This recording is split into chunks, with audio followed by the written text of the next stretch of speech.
এদিকে হোজাই জেলা আমসু নির্মাণ করবে জুবিন গার্গের প্রতিমূর্তি। শুধু প্রতিমূর্তি নয়, নির্মাণ করবে একটি সঙ্গীত মিউজিয়ামও। জনতার শিল্পী জুবিন গার্গের সমস্ত সৃষ্টি সংরক্ষণের জন্য হোজাই জেলা আমসু এই সিদ্ধান্ত নিয়েছে। ইতিমধ্যে প্রয়োজনীয় জমির জন্য হোজাইয়ের জেলা শাসকের কাছে লিখিত আবেদন জানিয়েছে জেলা আমসু।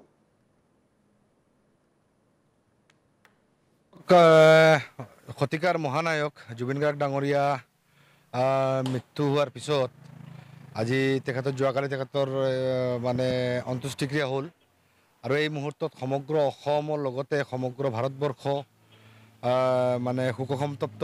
এনে পৰিস্থিতিত আমি তেখেতৰ কাৰণে কি মানে কৰিব পাৰোঁ সেইটো সকলোৱে চিন্তা কৰি আছে আৰু এই চিন্তাৰ লগত যোগ ৰাখি আমছু হোজাই জিলা সমিতিয়ে জুবিন গাৰ্গ ডাঙৰীয়াৰ এটা প্ৰতিমূৰ্তি আৰু তেখেতৰ এটা মিউজিক লাইব্ৰেৰী, যাতে মিউজিক তেখেতে মানে অজস্ৰ মানে সংগীত তেখেতসকলে উপহাৰ দিছিল আমাৰ সমাজখনক, অসমীয়া সমাজক।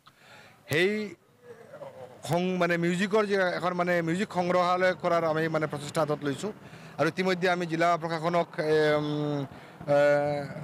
এডোখৰ ভূমি আবণ্টন দিয়াৰ বাবে আবেদন জনাইছোঁ আৰু জিলা প্ৰশাসনে আমাক ভূমি আবণ্টন দিয়াৰ লগে লগে ৰাইজৰ সহযোগত আমি এই কাম মানে সম্পন্ন কৰিম, যাতে আমাৰ ভৱিষ্যত প্ৰজন্মই, আমি যিটো পালোঁ কিন্তু আমাৰ ভৱিষ্যত প্ৰজন্মই যাতে তেখেতক মানে তেখেতৰ মানে কৰ্মৰাজিবোৰ গম পায় আৰু তেখেতৰ গানবোৰ মানে জীয়াই ৰাখে, তেখেতৰ গীত জীয়াই ৰাখে, তাৰ বাবে আমি প্ৰচেষ্টা হাতত লৈছোঁ ইতিমধ্যে।